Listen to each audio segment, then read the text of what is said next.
really grateful for programs and projects like Now Johanna Gardens, just bringing forward a forum of people with experience to share their knowledge and their wisdom and their experience in moving forward, so that we can all grow better together.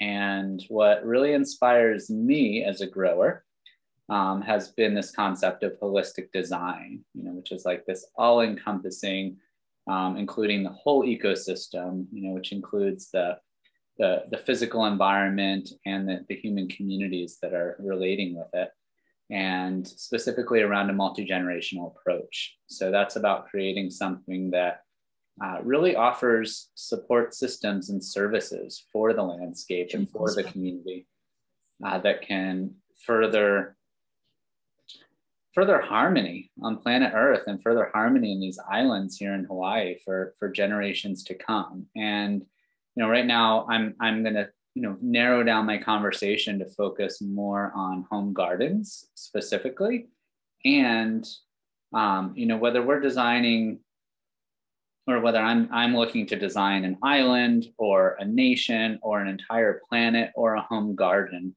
all the principles still apply to have that multi-generational approach, because that's what leads to success ultimately. And so, what I really encourage everybody is to not just think about their garden that's as this like small project, this tiny little project, whether it's in pots or whether it's in a garden bed or an acre of vegetables. The principles that we can use can really have a lasting effect, and they can also really offer a significant amount of abundance for us as we move forward. And let's see how I can advance slides. All right, here we go. Looking at this, this Hawaiian system, this Ahupua'a, the land division system of Native Hawaiians here, going from ridgeline to ridgeline, so encompassing the whole watershed. This is a system that was multi-generational, that was holistic in its thinking, that provided for all the basic needs of humanity, in harmony with landscaping, recognizing that the landscape will take as good a care of us as we take care of it. And with that in mind, like the civilizations were built around the waterways, water being that source of life. I didn't plan on saying that, but I'm noticing I'm wearing a water is life shirt right now. And it's really true that water is life. And so it's something that we're all going to have to think about in our gardens. It's like, what is our source of water, and how does it relate to the elements around us? And how do we, ultimately create an environment that is holistic in nature, so that all the needs are met for the plants that are in our garden.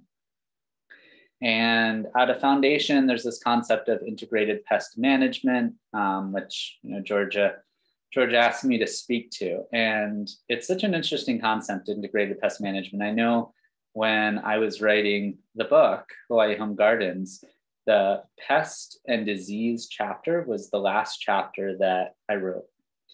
And it was the last chapter because I was really uninspired to write it. I'm not really into pest management. I'm not into fighting nature. I'm into like creating things that work and, riding on my successes.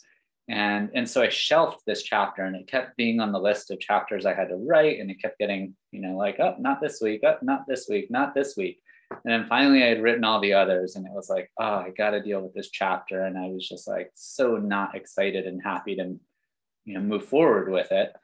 But then I got down to writing it. I sat down to write it. And what I realized was that everything that I had in my book around holistic design and holistic management of gardens is integrated pest management. And this chapter actually became a synthesis of all the other concepts that I was carrying in my book. And so it really inspired me, and gave me a shift in perspective to look at, and to see how, in these pictures, it's like you see on the left, you got this ladybug eating aphids in the garden, and on the right, this like diverse abundance of beautiful plants incorporated into the garden, and that has the potential to invite beneficial insects into the garden that can then manage pests. has the potential, even just seeing like the fullness of the colors of the nasturtiums and the coleus, and I see impatiens in there, and ferns. There's not really much room for weeds to be growing. So it's a weed management practice in addition to being beautiful, in addition to being pest management.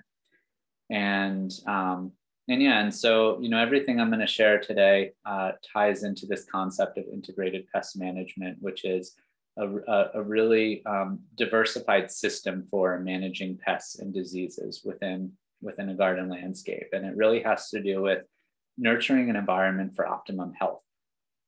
And similar to plants in our garden, humans operate in the same way, that when we are strong, when we're healthy, we become resilient. And when we're depleted, maybe we're not sleeping well, maybe we're stressed, maybe we're eating too much sugar, drinking too much caffeine.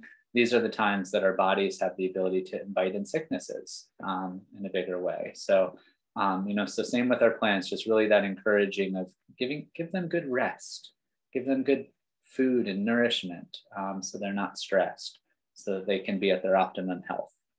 And moving forward, first step in design that I look at in terms of designing gardens, the permaculture system really looks at, is the step of observation, just really looking at our environment. And for me, it always starts with the 4 elements, sun, water, air, and earth.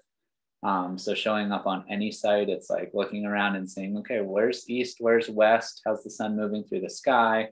The east to west in the winter time, the sun goes down towards the south, a little bit towards the south. So what that means is like the southwest exposure has, a lot of fire, which means a lot of sunlight coming in. Plants love sun for photosynthesis, for their growth, for their leaf growth. And so, knowing the orientation of where one might put a garden. Does the wind come blasting through your site? I just came home from a consultation today, and on a site that gets pretty well blasted in wind year round. And so it's, looking at what are the ways that we can mitigate that? What are the solutions towards this? Water, we're looking at water flows on a land. We all saw earlier this year, in our land, we had about 13 inches of rainfall over the course of the day in that early March rains. It was early March. Where haiku just got nailed in water, but really looking at water flows. You don't want your garden to end up in a place that water is going to flow through and take all your good soil away, where erosion is going to happen. It's also looking at what our water sources are, and then soil being that other element, the earth element. So that's looking at what our base soil is. The consult I did today, it's all pineapple land. I know it's going to be depleted. It's going to need, a lot of work to rehabilitate the soil, bring good organic matter in, bring fertility in to jumpstart it, get it going. But knowing that kind of those basic elements, and then from there, there's so many other things to observe for in terms of the environment, such as slope or potential pests or the existing vegetation.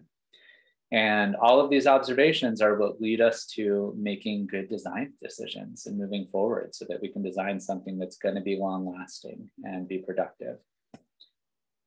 And, this is an example of a site, in Huelo, which down the Twin Falls Valley, down the Second Lena, that gets blasting wind coming through. So anywhere like North Shore Maui is getting this blasting, fully exposed wind, a lot of new sites out there.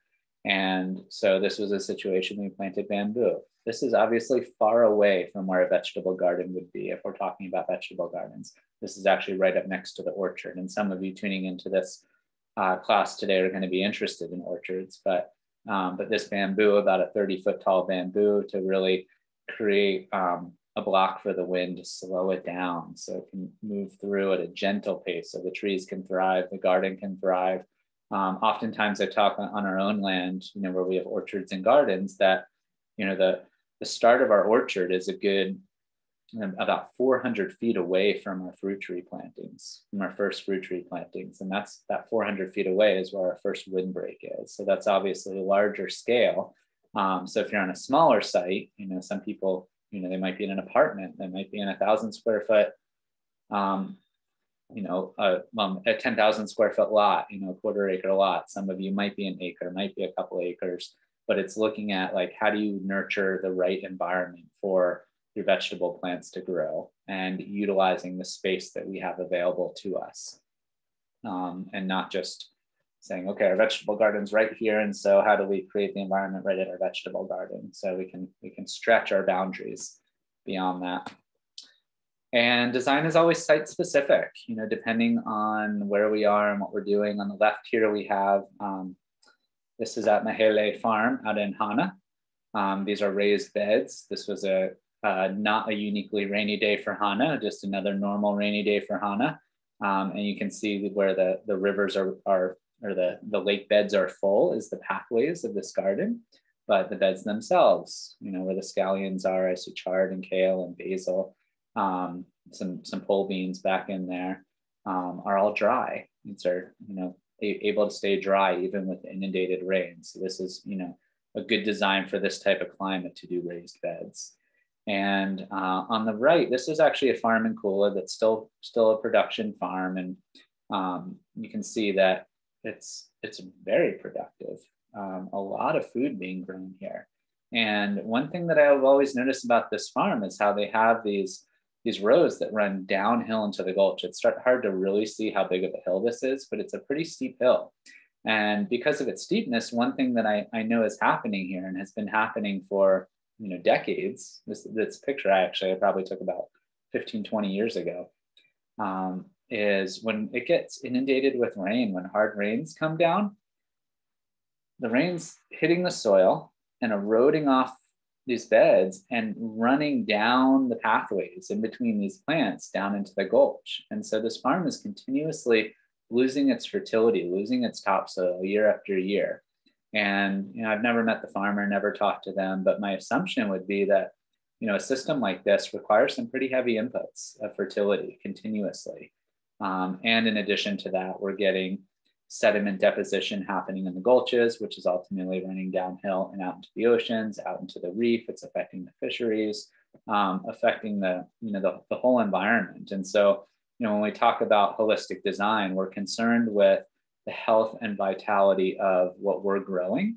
But personally, with this multi-generational consideration, I'm concerned about the health and vitality of our island ecosystem as a whole, and how we're affecting our neighbors, uphill and downhill of us.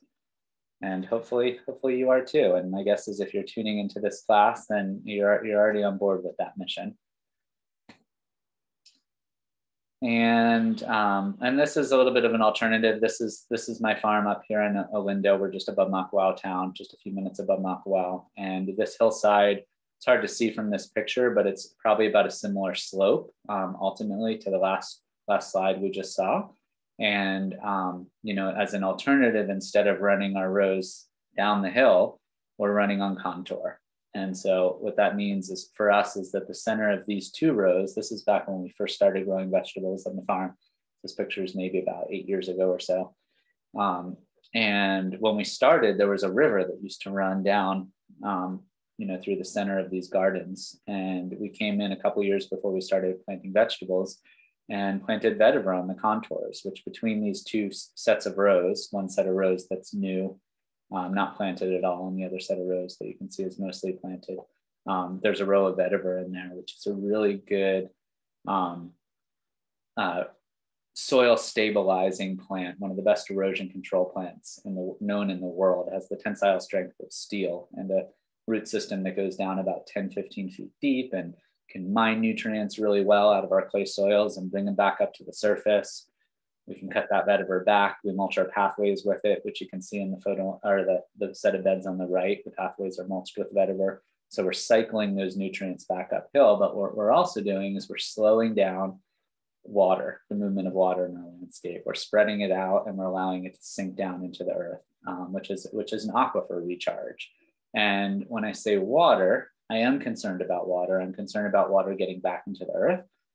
In terms of like my selfish needs, I'm actually much more concerned about the soil in our landscape, because what this means is that where water is moving, our soil is moving. And we invest pretty heavily in our soil here on the farm. And most of you that have gardens are also investing heavily in your soil.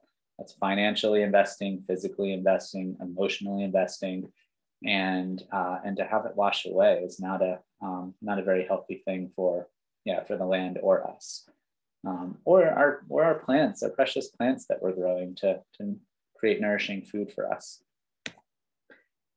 And once we have, so all of these concepts are founded on observation. We're looking at what our slope is, we're looking where the water flows in the air, and so we're creating solutions before there's problems.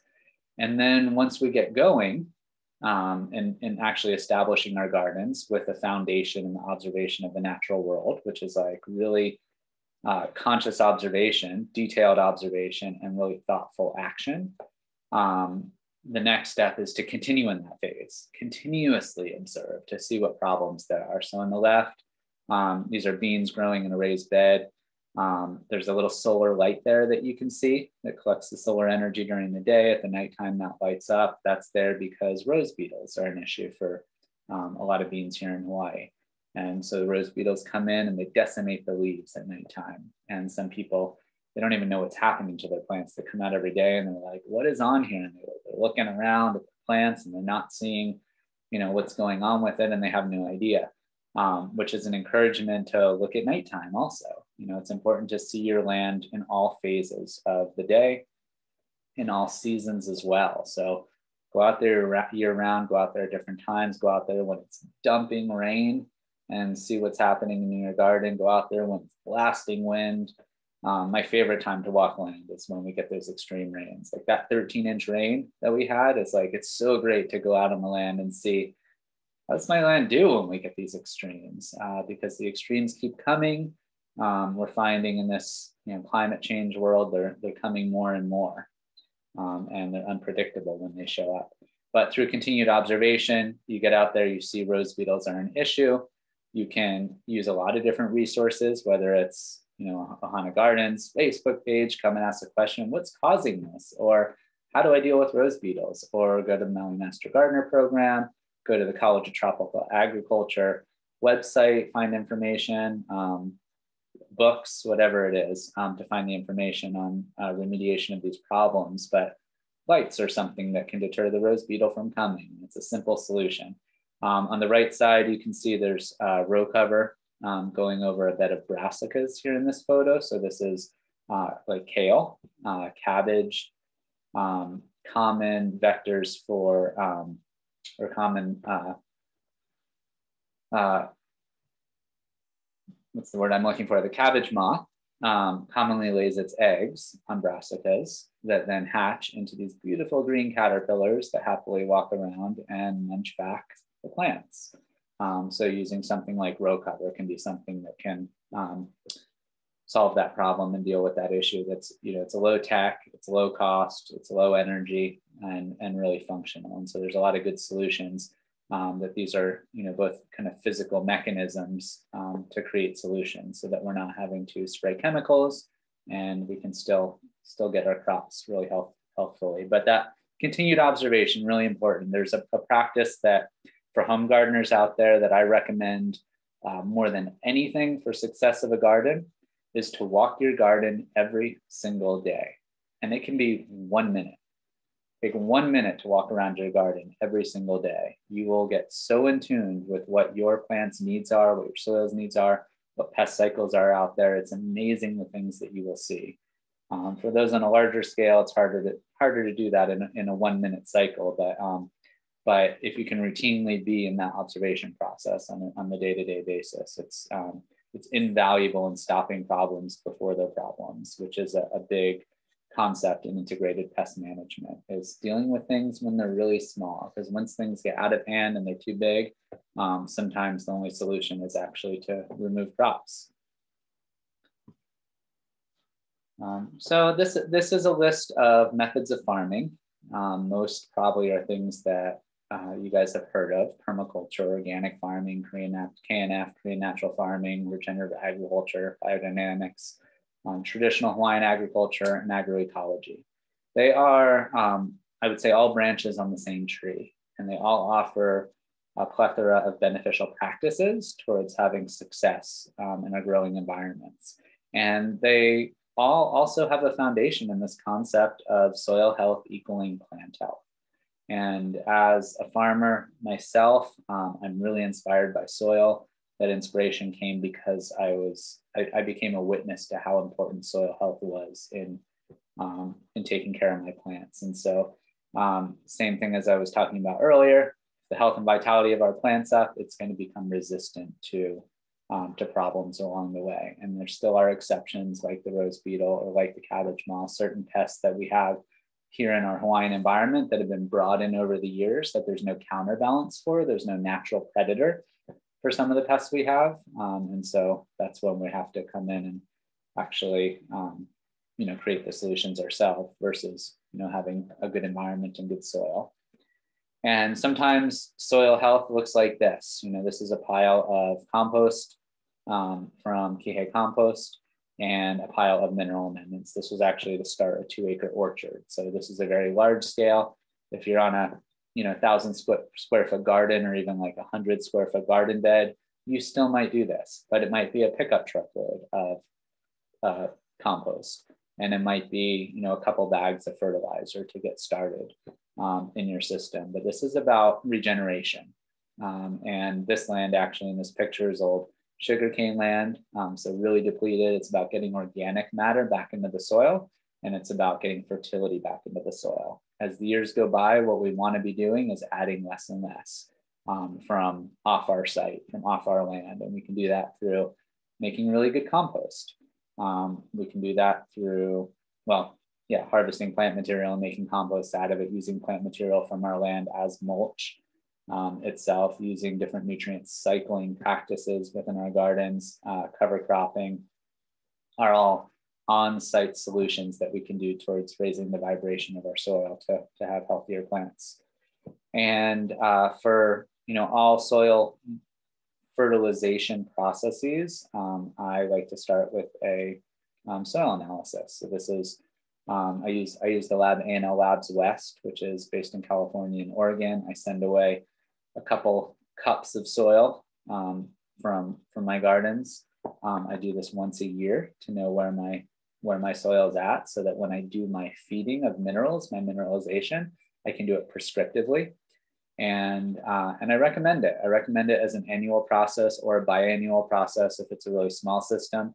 And I also recommend that if you're not going to do this route, or if you're going to take years off in between and you're still going to continue to fertilize without exactly knowing what's needed, that you just err on the side of caution and recognize that, that it's easier to add more than it is to correct having too much of something. Because once you add too much of something, it can be a really hard process to create balance in the soil. And so just add a little bit if you're going to do the intuiting route.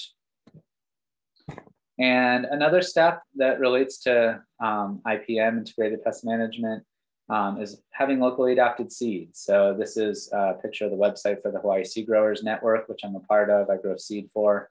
We're a cooperative network of growers throughout the state that started this, and we're now expanding our network to other growers in the state. So basically anyone who saves seed in their gardens that's locally adapted can sell seed through this network.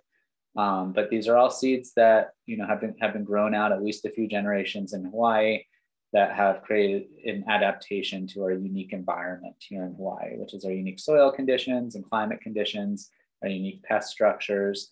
And for us, when we're dealing with certain pests, whether they're insect or disease, fungal things, there's disease resistant varieties out there. And so whether it's through the Hawaii Seed Growers Network or your online ordering, you can actually look for pest and disease resistant varieties in the description of some of the seed that we order. And it gives a really big advantage for starting off and having success with our crops. A few things that I work heartily with. One is recognizing the need for borders in a garden, and then borders to define like the edges of our garden. And we'll see some slides of what I'm meaning around that in a moment. But the value of diversity in the garden, diversity for the sake of one, beauty, which you can see like this is a home annual vegetable garden right here. And it's beautiful just to look out at, and has a real diverse array of crops growing in here. Small batches of a lot of different crops can make it a little bit harder for pests to actually find what they're looking for. And also, you know, a lot of these beautiful plants, such as the amaranth that you're seeing. I see the nasturtiums in here.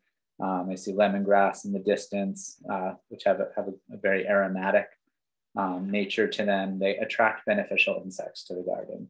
And these are insects that can come and eat pests. And they're also the insects that are going to come and pollinate your plants. And they're the ones that are going to digest organic matter in your garden. And they're going to excrete it as they die, or they're going to poop it out. And it's going to become nutrients that become bioavailable to your plants. And a fact that always marvels me about nature and insects is there's so much energy in agriculture around removing life from gardens, like insect life from our gardens. And I even see it all the time in gardening forums, Facebook forums. People like post this and they're like, oh my God, this is on my plant. Like, what do I do? And most of the time you don't do anything. And a statistic around that is that less than 1% of microorganism and organism life, insect life in the garden, less than 1% is harmful towards our plants. And so what that means is that if we're applying things that are going to kill off these organisms, we're also going to end up killing off a good portion of that 99% of other organisms that are actually causing no harm and of benefit to our environment. And so what I want to do is I want to create an environment that welcomes insects in and welcomes microorganisms in, so that I can support the beneficial ones, which is most of them. And you know, one way that I do that is through having good diversity in the garden and planting beneficial, attractive plants. This is vetiver again, which you guys saw in the slide of my farm earlier.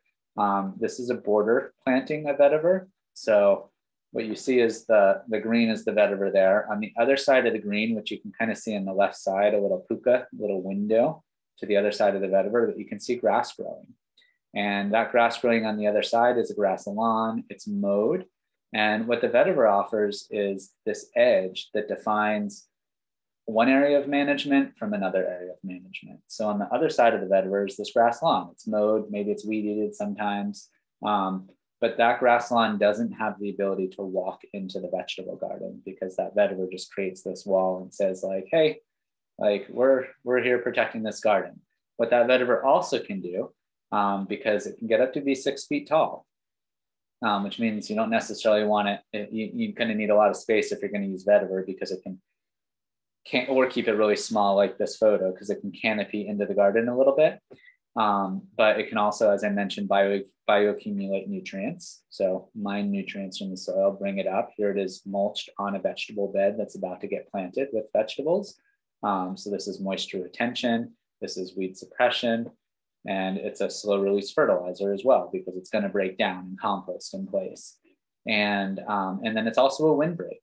You know, so if you're dealing with strong winds, you know, for us here on my land up here in Makawao, we have very strong winds that come through, and the main windbreak for our vegetable gardens is a line of vetiver, a tall line of vetiver planted every 27 feet. We have 27 feet of growing space, another line of vetiver. And that vetiver is providing a more than adequate windbreak for our vegetable production. And then it's also providing a weed seed barrier. So what that means is that, you know, we can be really on it with the weeds in our garden, make sure that things aren't going to seed. But as far as what's outside of our garden, we might not manage it in the same way. And we might have weeds going to seed, or our neighbors aren't managing their land well. And so their weeds are blowing into our garden. Having a nice vegetative barrier can, you know, stop the weeds in their tracks. They'll drop down at the base of the vetiver. They can sprout, but they're not going to really root or outcompete the vetiver itself. And so they'll just die off. Here's another garden out in Huelo. You can see actually the vetiver in the foreground. This is a terrace system going the whole way up. And what's on the terraces other than the vetiver at the bottom is comfrey planted. We'll see a better picture of comfrey, but we have comfrey as this edge, which offers the same thing, can prevent grasses from walking into the garden.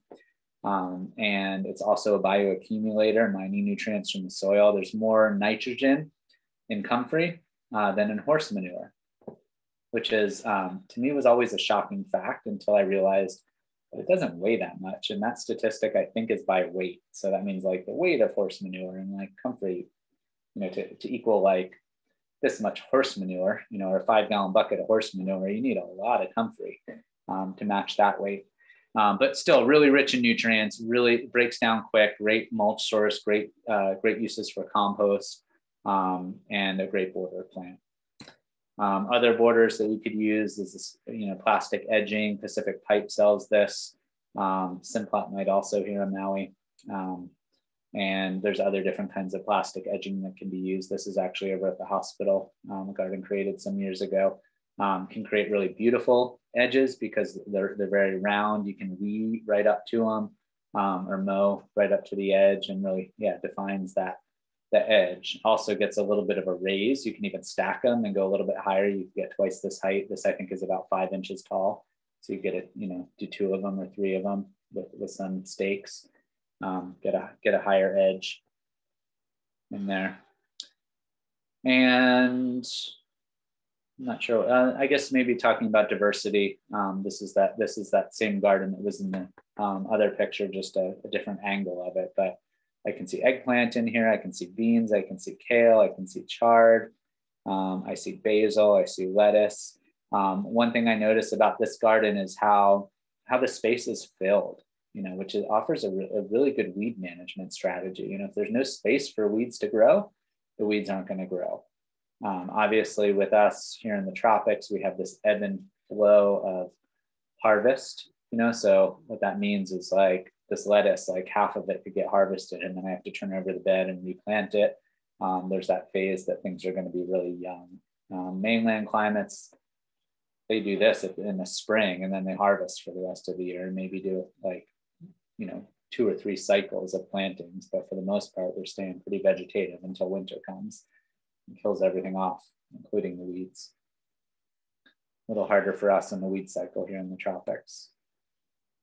And then we get into soil building, which ties into, pest management, because we're talking about strength and resiliency of plants themselves. This is a sun hemp cover crop in that same garden. And you can see like this almost entire garden was turned over into a sun hemp cover crop. Sun hemp, we use sun hemp on our farm. We grow what I think are the best carrots that I've had on this island. I love our carrots. And the reason we can grow carrots is because of sun hemp, because we do a sun hemp cover crop once a year in all our beds. And I'm a big advocate for everybody in Hawaii, once a year, put your beds in cover crop. There's countless benefits for that. And one of the benefits with this crop is, one, it's nitrogen fixing. So we can get a season's worth of nitrogen introduced into our soil, which is nitrogen fixing means it takes atmospheric nitrogen, takes it in through the plant, and through a relationship with the bacteria in the soil, it puts the nitrogen into the soil. And then that nitrogen gets digested, dissolves into the soil, and becomes bioavailable for the next generation of plants. But the reason that sun hemp allows us to grow carrots is because it's also root knot nematode suppressing. Root knot nematodes are a primary pest here in Hawaii because there's no winter kill off of them. And what they do is they come into the root structure of a plant and they start mining nutrients as the plant's uptaking the nutrients. It's bringing nutrients up from the soil, and the nematode's coming in and it's taking them away from the plant. And so the plant's not getting enough nutrients. Sometimes it's not getting enough water because it's being sucked away. It's basically stealing the plant's nutrients. The way that we can see it is if you ever pull up a carrot and it looks like it has a whole bunch of like a string with a whole bunch of balls on it, little tiny balls on it, that's the root knot nematodes. And what those balls are calcifications, where it's taking nutrients away, but it can't take them fast enough. It can't take them all. but it's squeezing the root. So it's preventing the nutrients from going up. And where it's creating that squeeze, the nutrients are coming up and they're balling up in that spot. And with this root non-nematode suppressing cover crop, we got a good year of growing root crops without having issues. It affects tomatoes, it affects beets, it affects carrots. So a big problem here in Hawaii, and through this solution. And then in addition to the nitrogen and root non-nematode suppression, this cover crop is probably about 5 feet tall.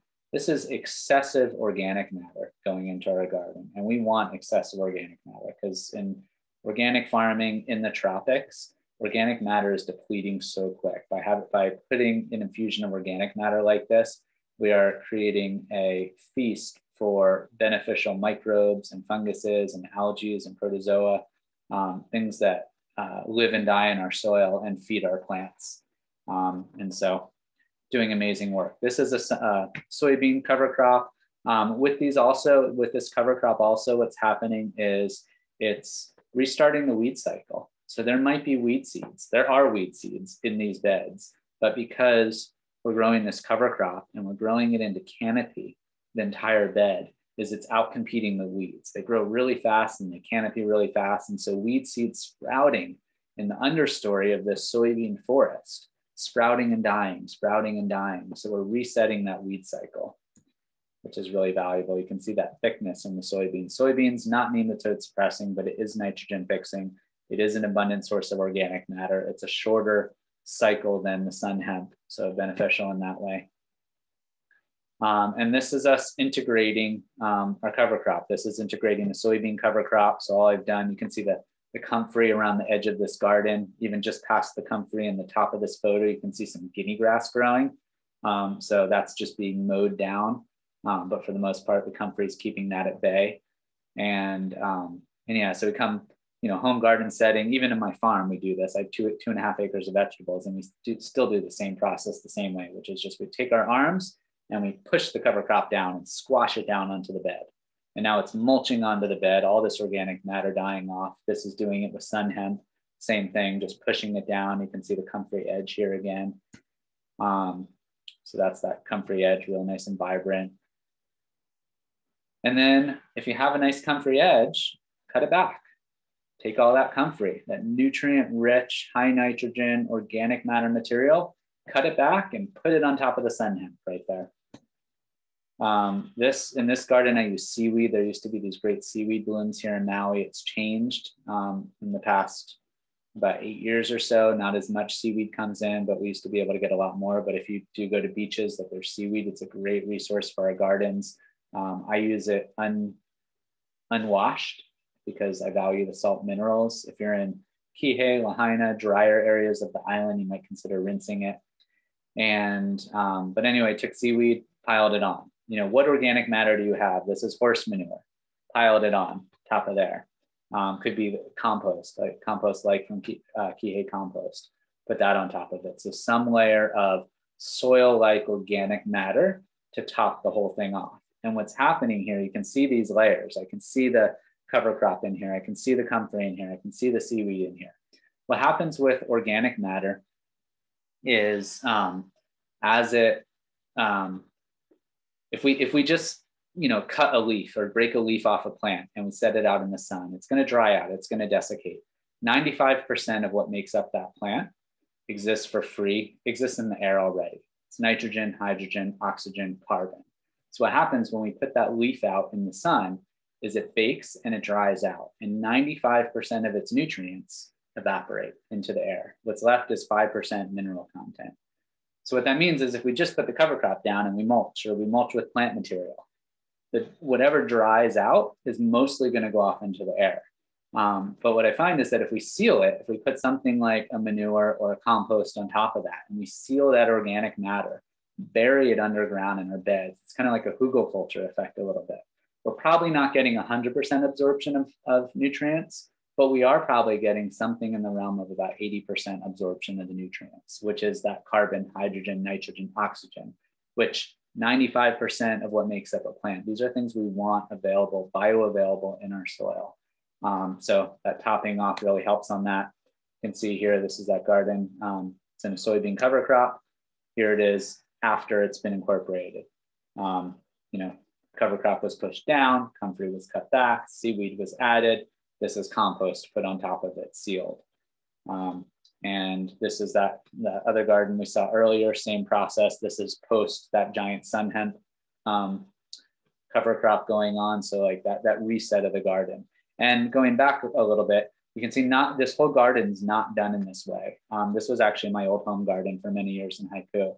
And I would do this process once a year, but I would always keep some kale because I was like, kale is something I eat every day and I want that available, but I want a break from my garden. The cover crop cycle also gave me a break to reset the pest cycles, reset the weed cycles. And then I'd be ready to go for like 8-9 months. These gardens would be like stoked with really good, healthy soil, ready to grow, resilient plants.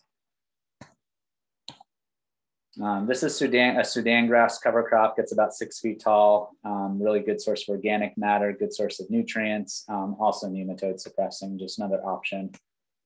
And this is it incorporated. This is what we do on our farm. So we have, we have these raised beds because we're on a hillside. So we've done these raised beds so that they're terraced going down. So can't tell in this photo, but these are like steps, they're different layers in here. But we dig out our pathways every year and we bury our cover crops. So we're taking the nutrients of broken down vetiver that's composted in the pathway. We're taking nutrients that maybe has eroded off of our beds and we're digging out the pathway and burying our cover crops. So we're getting the digestion of that organic matter and we're reclaiming the height of the raised bed as well. And that cycling of nutrients, taking that vetiver that's mined nutrients that have been lost in our porous soils, going down with good drainage in our soils, running down the hill. The vetiver's like, sweet, I'll take that. Brings it up to the surface, stores it in its leaf matter. We cut it back, we bring it uphill, put it in our pathways. It composts there. We dig the pathways. We put it on top of the bed to bury the cover crop, plant material and nutrient cycling. And then after that process, fertilizing based on a soil test. And what we're finding is year after year, we're adding less and less of these kinds of nutrients.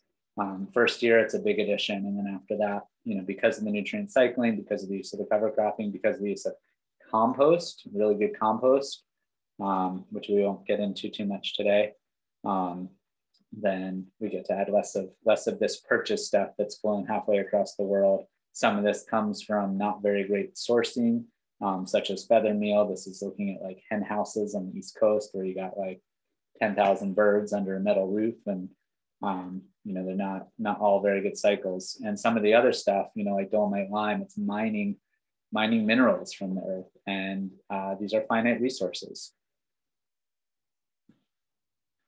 And then the next step with that whole process is we come in with a garden fork and we fork the soil. Simple forking, raking, planting. Hey, Evan, I'm sorry. I wasn't watching the clock as far as giving you a heads up on timing. That's okay. Thank you. You're so engaging. I didn't notice how much time flew by. Yeah. And I'm there anyway, because I knew you weren't. And I was like, this has definitely gone on longer than half an hour. And what we want to do is, through these practices of having really good conscious design, through having continued observation, through building our soils well, through some mechanical solutions such as, the solar light or the row covers, and is manage our pests cycles and manage that by managing the overall health of our plants. So that we can have nice, vibrant gardens. These principles also apply very much the same for orchard settings, building really good organic matter in the soil, good nutrients in the soil, setting up the right environment. Our trees, our perennial systems are going to be really resilient in that same way. And, I always feel like the only unfortunate aspect to utilizing these principles is that we can't control our neighbors. Neighbors are going to do what they're going to do. So for some people that might be their uphill neighbors spraying Roundup, and rains come and it's drifting on down. Actually, I did a consult today on some Mahi Pono land for someone who's farming 2 acres in the community farm plots out there, and they are downwind of a new line planting that, recently, like they have all the mounds prepared for the lines, and now they're, I think they're getting close to coming in and planting. They're finishing up the irrigation, but as they're close to coming in and planting, they just did, a big Roundup spraying to kill back the organic matter, kill back the competition.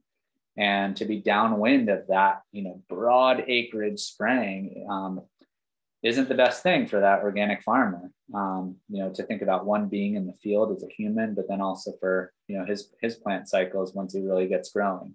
And so while we can't control our neighbors, what we can control is what we're doing on our land.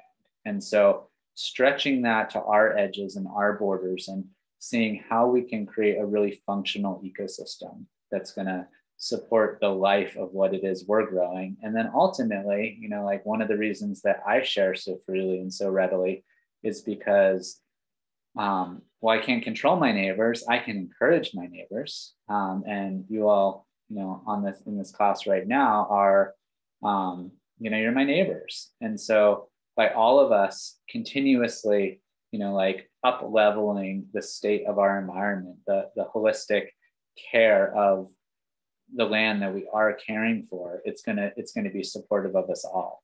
And I know, one thing I'm an advocate for is planting all landscapes in 10% natives, to incorporate 10% natives in our landscapes. And one reason is just honoring the history of this land, I feel is really important, but also because we have all these native insects that are sequestered up the mountain in some native forest zones. But they don't have refuges in other places. And if I plant a couple koa trees, that's not enough of a refuge for it. But if I plant a handful of koa and my neighbor plants a handful of natives and my other neighbor plants a handful of natives and all of us have this like 10% native, then what we create is these little islands for these native species to move through the island and potentially even create a corridor that could reconnect to the ocean itself. And the same goes true with the beneficial insects in our gardens. Same goes true with the management of our overall ecosystem, such as when I put in a windbreak, it affects my neighbors across the street. It's a windbreak for them. If they add in another layer of it, it's more, more management of the ecosystem. And so the more all of us can offer ecosystem services for our own production, the more that we're offering it for other people's production and creating greater possibilities for everybody on this island to have successes. And that's all I got. I know we're going to jump into some Q&A and open to, I think we're open to questions. I see that there's bunch in a chat here that I'm going to open and see if there's anything. Hi, Evan. This is Jenny. Thanks so much. That was great. I loved how you incorporate the cover crops, because I think that's a mystery to a lot of people. Well, I grew it, and now what do I do with it? But I am curious that Mahipono told you, or you found out that they've been using Roundup, because they made a blanket statement when they bought the land that they were committed to never using glyphosate on that property. I remember that as well, that was something, but then I also remember that policy was modified through time, or I think it was, and I can't guarantee it was Roundup. What my client shared with me is that they had sprayed recently, okay, to kill off. So it was an herbicide that they sprayed. What it was is I don't know for sure, okay. So I can't verify that 100%. All right. Well, thanks for clarifying that, because I know they are, in fact, using other herbicides. Mm-hmm. I'm curious to know if they've broken that promise. That would be something to pay attention to. Yeah. Okay. Well, we had a series of questions in the chat about, well, like all these gardens are really beautiful, but where's the paths and how do I get at it? And how come they don't have paths between the crops? And I know on your farm you have, maximum beds, and you've obviously learned what size paths you need for access, for taking care of them and harvesting and all of that. But Can you just tell us a little bit about in those other gardens where you took photos? Did they have stepping stones, or was that a challenge, or could they not reach the back, or any little insight into that? It's a good question. They all had pathways. There was the one with the rock wall terraces. There was a pathway right up against the rock wall. It was a 12-inch pathway. It was, I found it to be too narrow, actually, but you could also walk on the rock wall itself, which was probably about 18 inches wide of rock. But what was nice about the narrow pathway is that the plants competed with potential weed growth in the pathways. On our current farm, we do a 30-inch bed and an 18-inch pathway, which is a model that is being really propagated throughout the regenerative small-scale organic agricultural world for production farms. And a lot of tools are being developed specifically for the use of that model, that 30-inch bed, 18-inch pathway.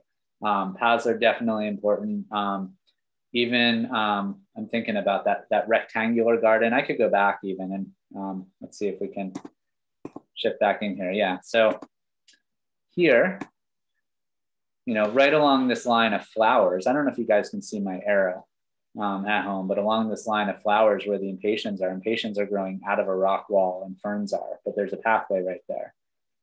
And then on the other side, same thing. It just so happens that there's flowers growing over the rock wall and growing over the pathway. One thing that's happening at this point in this garden is that the plants have filled in that there's not much need for interaction other than harvesting.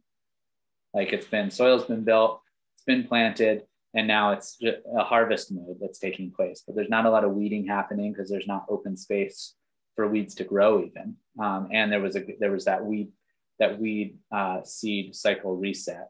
But as I mentioned, this was a garden that I found had too small of pathways. This one here, just to the right of the comfrey, is the pathway. Oops, going the wrong way. And here you can see the pathway between the beds fairly easily. That's this is that 18-inch wide or 30-inch wide bed, 18-inch pathway concept. And here you can see the pathways a little bit better, because you can see the vetiver mulching the pathways. So some of these beds are a little bit wide. So it's a really big reach into wide beds. I really like the 30-inch width bed because I can straddle it. And instead of squatting, I can straddle it and do a forward bend.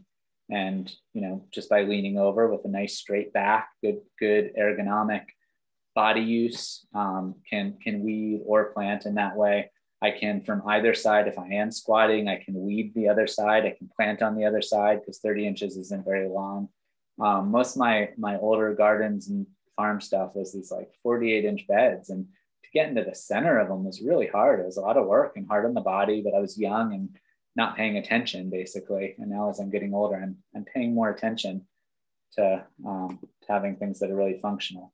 This garden, you can see the pathways going around the concrete. Actually, this was in my home garden, but I would actually, this big rectangle, I divided up in thirds, and in between the thirds, I would just walk across. So yes, I built soil through the whole thing, but then I had a pathway that I would walk across readily. So yeah, so pathways are very important and very important part of design. Pretty much for, all design processes, I recommend really listing out like everything you might want, whether you're looking at like a 2-acre home site. What's everything you might want in your 2-acre home site? Oh, I want an orchard. Oh, I want gardens. Oh, I want flowers growing. Oh, I want a water slide. I want a jungle gym for my kids, like whatever it is, because then starts the puzzle of piecing that all together. But access is like one of the first and foremost things that we're designing into a landscape is like, how's the vehicle getting in? How are you getting your compost to the site? How are you getting your wood chips to the site? How are you bringing in a machine if you're bringing in a machine? Or where's the wheelbarrow coming in to bring the compost in? These are all, very important factors. So it's a great observation and great question. Yeah, I find that for me, like I'm older, I don't want to bend down that much. And so I would say one of my biggest tips and tricks for like leaving on that picture was a perfect example. If you have a raised bed, it's so much easier to weed. It's so much easier to harvest. It's, and then if you don't make it more than 3 feet wide where you can reach it and you can get at both sides. That to me is the best. And I do find in the tropics that the soil levels drop really fast. I did some modified hugelkultur, which is when you put in branches and woody debris and other things in the bottom of the bed so that it'll decompose and feed the soil over time. But as that settled, like the drop in the soil levels, like, like this goes down steadily. And so, being able to add more stuff. So here's a question for you. So let's say that my bed level has dropped, but I still have stuff in there like onions or carrots or things I haven't harvested yet. How do I build the soil back up to a better level if I haven't been able to harvest it all? You can add organic matter continuously. So I showed the process of doing the cover crop cycle. Yeah. And that takes a pause from the gardens. But if you're mid-season, it's basically like we're on a treadmill here in Hawaii. We're on a treadmill in the world with our soils.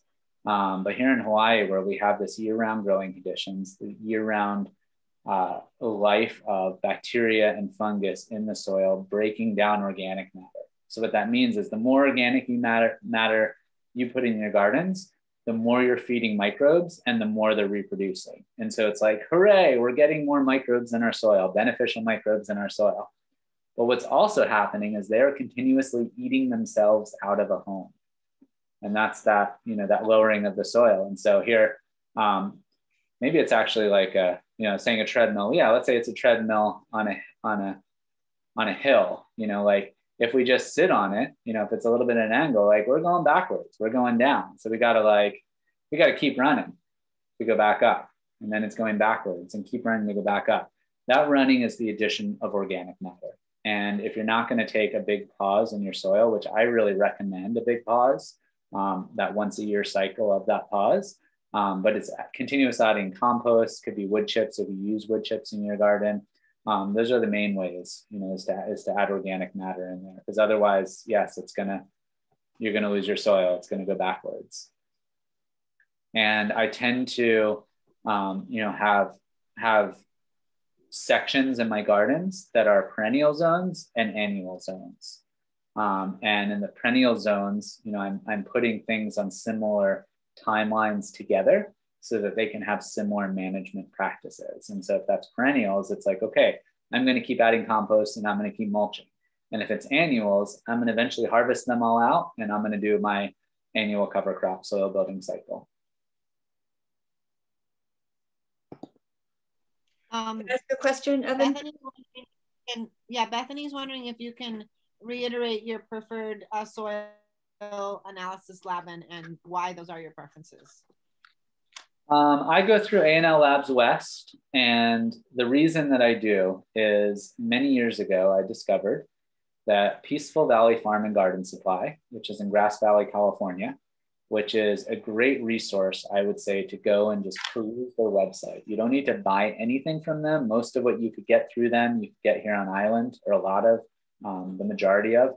But it really shows a lot of the solutions that are out there for organic agriculture, whether it's for soil building or pest cycles, tools. It's just a great resource to look at. But they offer soil tests through their website.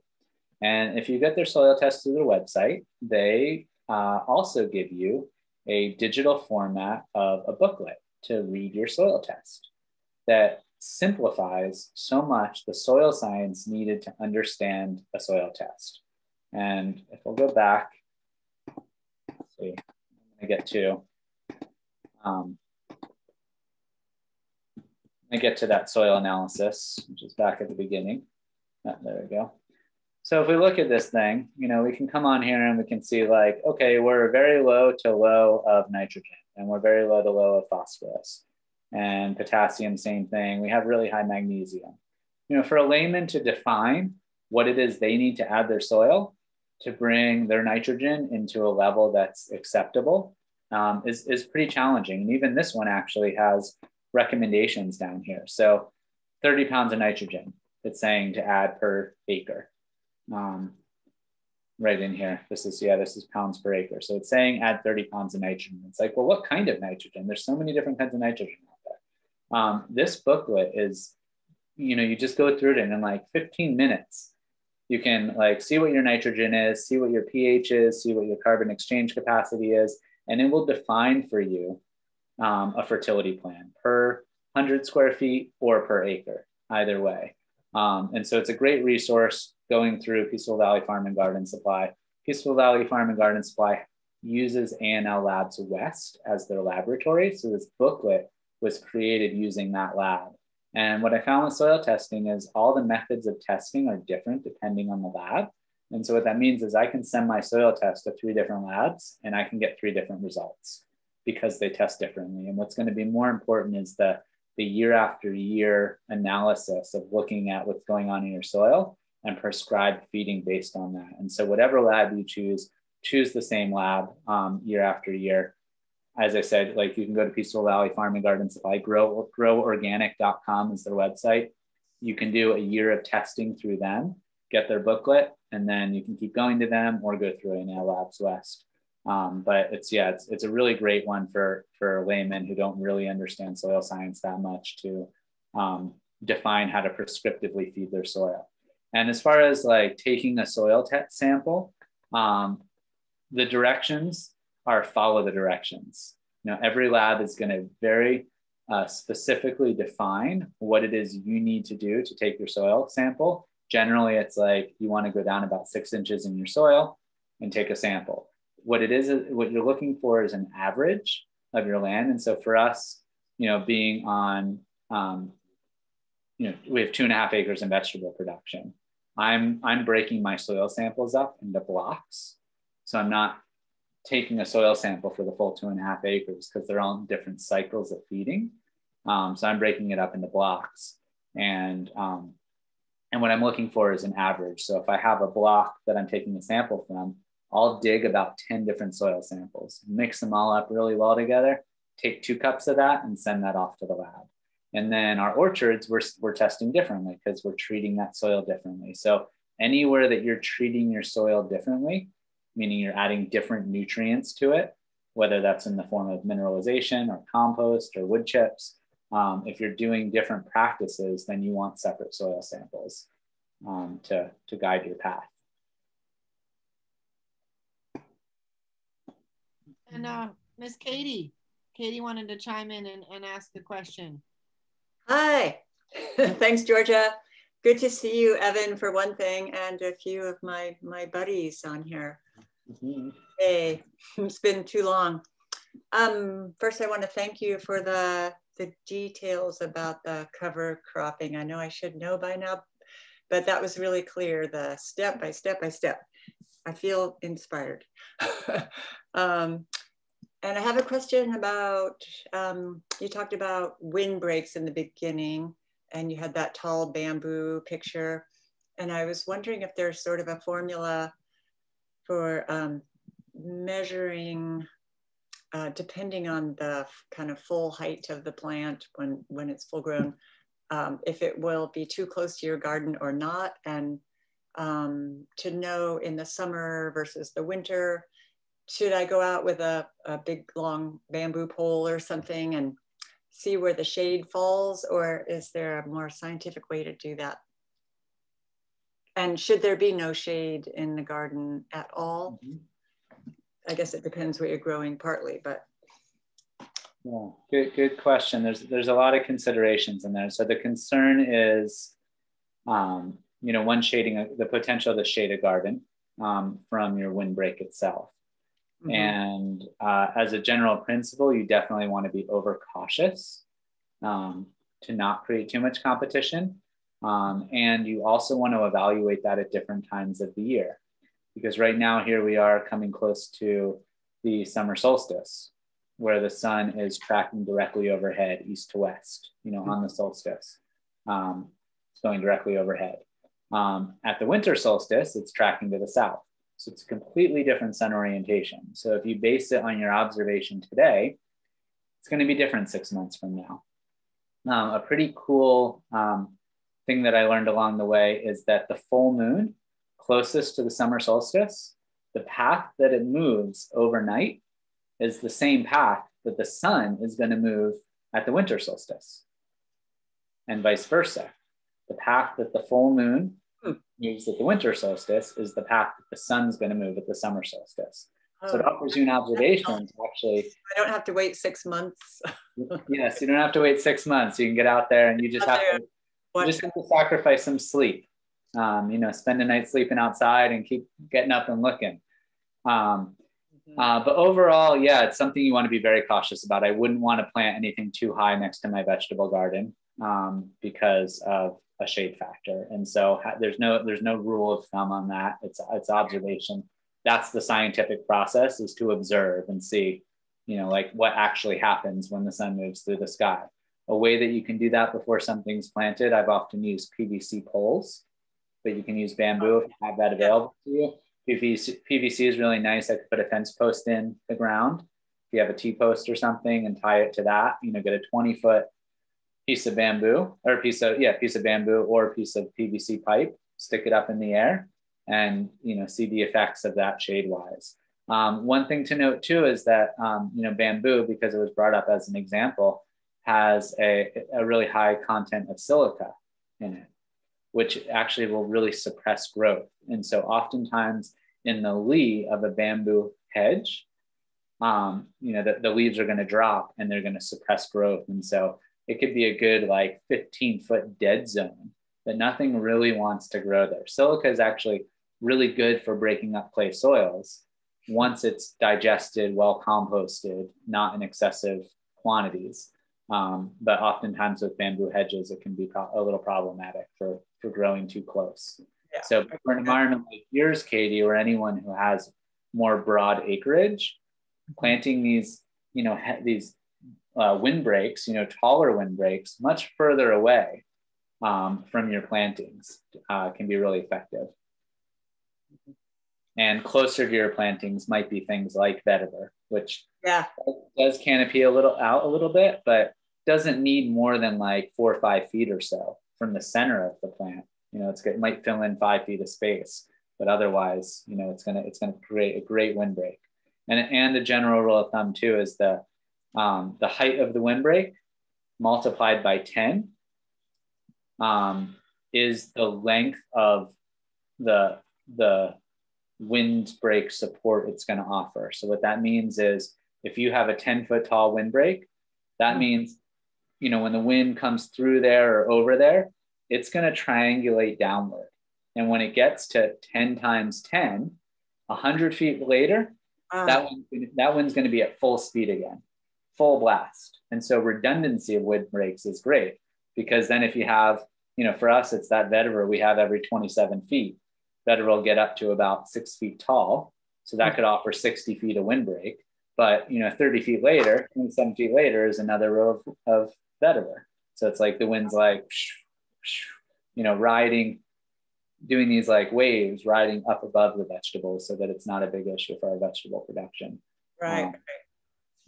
Thank you. That's good. And I think a lot of us might have a question about the Bagrata stink bug that's back. I don't know if you're getting that up there, but it's back here in Haiku, and it's so frustrating. It's getting all my bok choys and even my kales and even my marigolds. So sad. And cruciferase, I guess, mostly.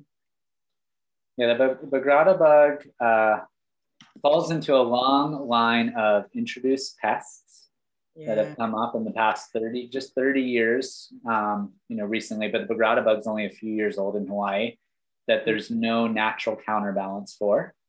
And the challenge of Bagrata bug, more than some other things, is that there's not even great prescriptive measures for managing it. Last year was our first year really dealing with it. We dealt with it 2 years ago, but it was minor, and I wasn't really aware of how much it was affecting our growing over the summer 2 years ago. Last summer, it came so strong. It was not summer, but May. It was the start of May. It was a year ago. It came full on last year. And so I did extensive research to find out what we could do. I found some Band-Aid solutions here and there. Diatomaceous earth can be really helpful. It's only been in California agriculture for about 10, 12 years now or so. And oftentimes that's a place I go to, look and research pests, because there's so much invested in organic agriculture in California that they find the solutions. They find the organic solutions. And they haven't really found the solution on the Bagrata bug. Yeah. So that being said, it goes back to integrated pest management. And for us, what that's looked like this year, I actually happen to be really excited about the Bagrata bug this year because I knew it was coming. Last year, I didn't know it was coming. The year before, I didn't know it was coming. This year, I was like, all right, by May, I need to be cycling out all my brassicas from the field, other than kale and collard greens. And so what we did here on the farm is about 2 months ago, we started phasing out the seeding of our brassicas in anticipation that by May, we wanted to have mature brassicas that we were harvesting out with the first round of Bagratas that came so that we didn't have good habitat for them. And so that's been our management strategy, just modifying what we're growing, focus on the things that grow well this time of year, recognize that like every other place, we have seasons too. And our season might not be winter that kills everything and that we can't grow in. It might be Bagrata season where we can't grow most of the brassicas. So I've started to embrace that and use the bed space for other things that can be really successful. And then with that in mind also, so I was excited about it because April 30th, we saw our first infusion of Bagratas. And I was excited because I was like, oh, I'm prepared for it. Like I knew it was coming. I anticipated, I planned my crop cycles around it. So this is management. This is management in action. And then the other thing with there is like over the course of this month, when the season's really starting to bloom, we will harvest out all our Napa cabbage, all our broccoli, all our cauliflower, all our radishes will be out of the field probably within like 2 weeks. They're going to be out. And what that means is that the host plants for the Bagrata bug will no longer be on our farm. They're going to be removed from our system. Yeah, very smart. By July, what'll happen is like mid-July, we're going to start seeding our brassicas again in the nursery, get them ready for the field so that by August, like beginning middle of August, we'll start planting out our fall crop cycle again. And there won't have been 2 months of Bagrata bug reproduction going on that's so eager to take down our new crops so that we'll get these new crops in the field at the end of the Bagrata cycle. Because once we get to up on our land, I'm not sure about people in Haiku or the lower levels, but for us is by end of August, beginning of September, they're done. They're moving on. And fortunately for all of us in Hawaii, it's they're a seasonal pest and not year round. I'm really grateful for that. Evan, are you even taking out your kale? No, we're keeping kale. We eat that every day too, but it's getting. Yeah. It's one of our main ones for our production crops that last year it worked for us to keep it. Mm-hmm. We'll see what goes on this year. I can't say for sure. The difference in last year and this year is last year, we didn't take out our brassicas until by the end of June is when we finally threw in the white flag and started to pull up, hundreds of row feet of brassicas that were just infested with Bagrata. And it's possible that those crops were trap crops for the Bagrata. So they left the kale alone because there was more delectable things for them. This year, by removing all of them, maybe they're going to go for the kale. So we'll find out. It's a continuous experiment. Keep us posted. Thanks, Evan. Yeah.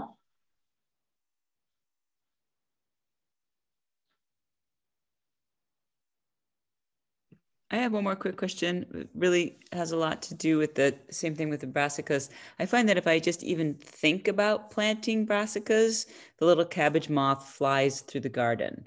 So do you if I have a little hoop house and I also have the pickle worm, so I was thinking about just putting a bug cover over my hoop and just growing things in there that are prone to the bugs. Mm-hmm. Any thoughts on that? It's a great solution, exclusion.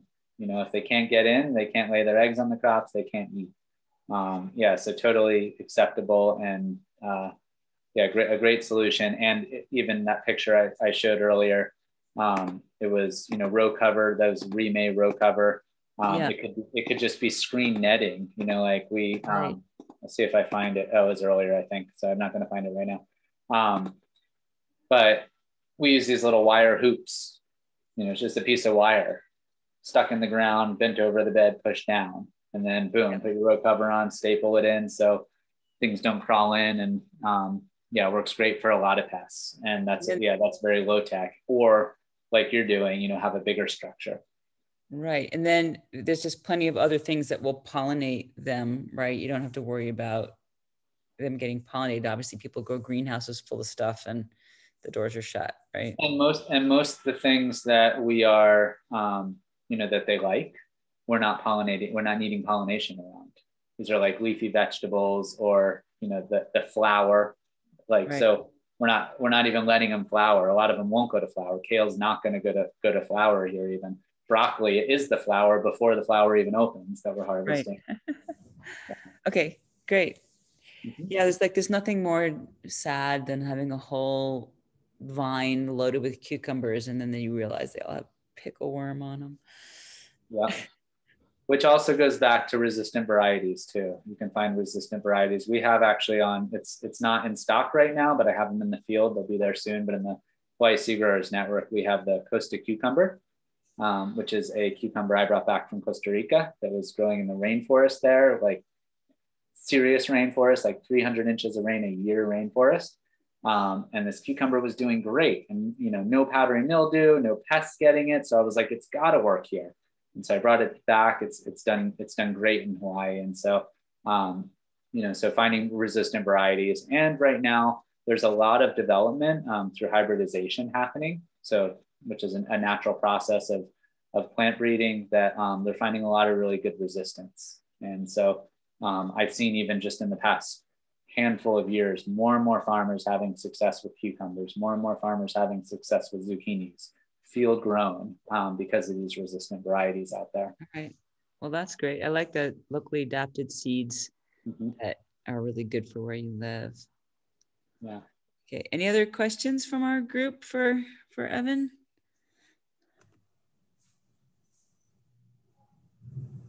All right. We're caught up with the chat. Oh, go ahead, Vicki. No, I'm saying I'm good. I've made my notes. I've shoved it in the file. Fortunately, I just have Evan come out and answer all my questions. Great. Awesome. Great. Thanks, Evan. Up with the all chat. Right. Thank you all. Thank you, Evan. Thank you, Jenny. If you guys want to revisit this video, we're going to be posting it up to the MauiOhanaGardens.com website, as well as the Food Security Hawaii YouTube channel. And so all of the webinars are available there to view and catch up on anything you might have missed or share with your neighbors. And look forward to having everybody join us on May 20th for a special section with Michael Marchand. He's also going to be talking about vegetable gardening, but he's going to be focusing on root crops and mushrooms. So we'll see you all back here in a couple of Thursdays. Okay. Thanks, everybody. Thank you. All. Aloha. Aloha. Aloha. Bye. Aloha. Aloha. Who's that? Bethany? Yeah. Hi, Bethany. Good to see you. Hi, Katie. Good to see you too. Hi. I haven't been on any Zoom classes in a while, so it's good to see some of you I know here. Have a good evening, everybody. You too. Bye, Georgia, and that cute little one. Yeah. Oh, he's just getting more beautiful.